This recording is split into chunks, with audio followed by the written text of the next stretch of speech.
كل فعل يراد به التقرب إلى الله عز وجل وهو خلاف السنة فهو بدعة ضلالة. So Hafsa radiallahu anha, na'am, she used to actually see her father living in poverty, and she tried her best. One day she said, "Oh, Amir al-Mu'mineen, O leader of the believers, if you were only to wear clothes that were soft, not this harsh clothes that you are wearing. No. Why are you harsh upon you? Why would you wear clothes like this? You are the leader of the believers." And she was saying that to her father, Umar ibn Khattab radiallahu anhu. And Umar radiallahu anhu, her father, he replied to Hafsa, "Did you not remember how the Messenger sallallahu alaihi wasallam lived? That he used to live with such humility, and he was humble."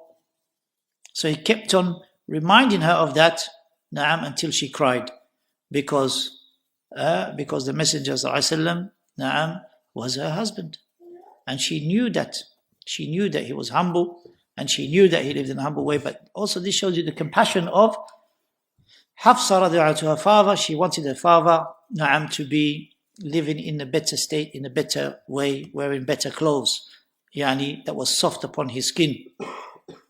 Hafsa radiallahu anha, na'am, she bore witness to Umar ibn Khattab, her father's opening of Sham, opening of Misr, opening of Iraq, yani the victories that were given to her father, and she was there supporting her father Umar ibn Khattab radiallahu anhu.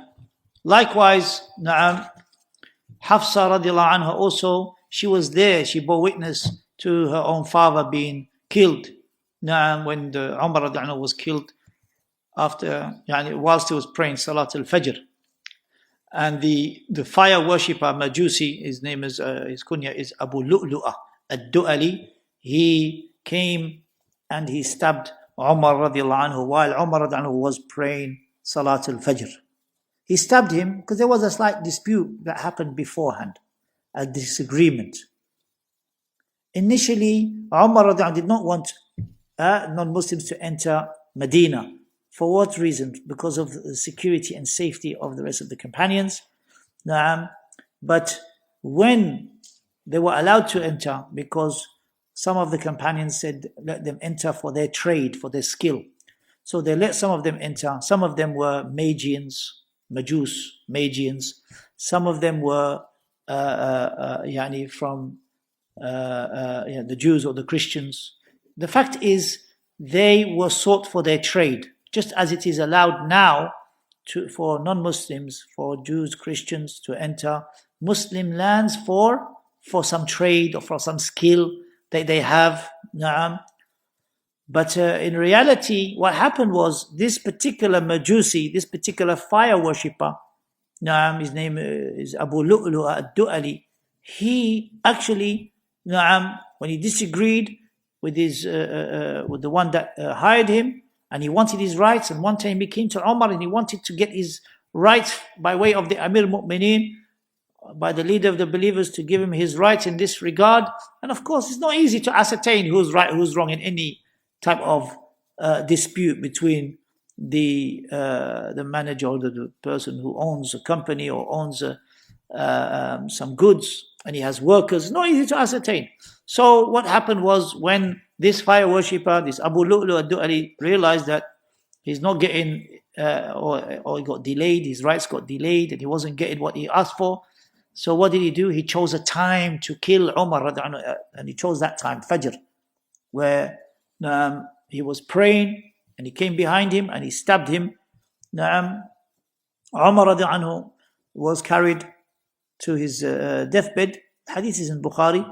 He was carried to his deathbed, and the story is a long story there, and where it mentions that he met some of the companions, and from them he met Hafsa, and Hafsa said some words, some beautiful words to him. But when she said these beautiful words to him, that you are the Amir al-Mu'mineen, she addressed him as Amir al-Mu'mineen, and what did Umar do? He sat up and he said, when I pass away, don't mention my good deeds. Don't praise me when I pass away. Don't mention my good deeds. Don't mention the things that I have done. Don't overpraise me. Because he feared, and he said, because angels write that down as well. Angels write that down as well. Because he didn't want his reward to be in this life. He wanted his reward to be in the akhirah. So he said that to her. But notice, he sat up. And of course, from the statements that he said on his deathbed, he said, La khayra fi islami man taraka as-salah. There is no good in a person's Islam if they discard the prayer.